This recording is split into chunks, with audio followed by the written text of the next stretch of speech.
The Easter story they hid from you. Most people treat Easter as a holy Christian celebration without ever questioning where it truly came from. The moment you stop repeating tradition and examine its origins honestly, you discover something most churches would rather you never uncover. Easter was never a Christian observance. It is a pagan construct built on sun worship, fertility rites, and Constantine's deliberate plan to merge paganism with Christianity so the empire would obey. This wasn't confusion, it was calculation. The first clue is the name. Easter in Acts 12:4 in the KJV is a mistranslation of the Greek Pascha, which always means Passover. No credible scholar defends it, but that one word only hints at the larger problem.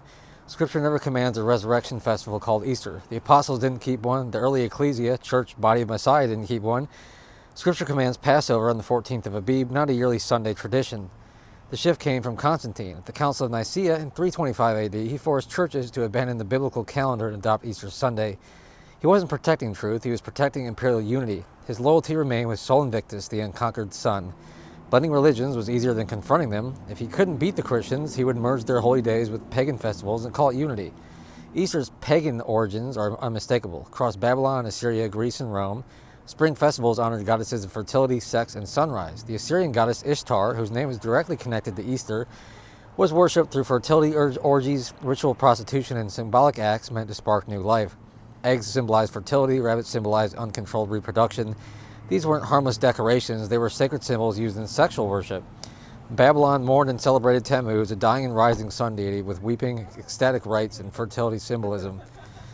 In Phoenicia and Syria, Adonis played the same role. The Greeks honored Eos, the dawn goddess. The Romans honored Aurora. The world repeated the same myth. The young god of light dies, rises in spring. And the people celebrate with fertility rituals, many explicitly sexual and spiritually corrupt. When Constantine looked at these beloved festivals, he knew he couldn't erase them.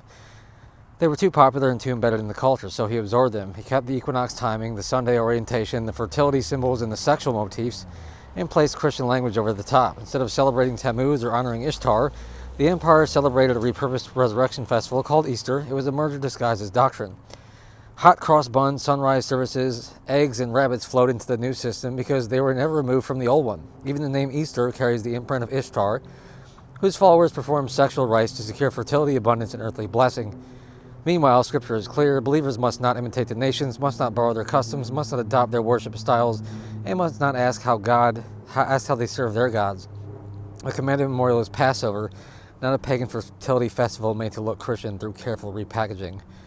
Remove tradition's layers and the truth stands exposed. Easter didn't come from the apostles. It came from political manipulation, pagan symbolism, and intentional religious fusion. The Messiah's true memorial was never meant to be overshadowed by the rites of Ishtar, Tammuz, or the sun-worshipping systems of the ancient world.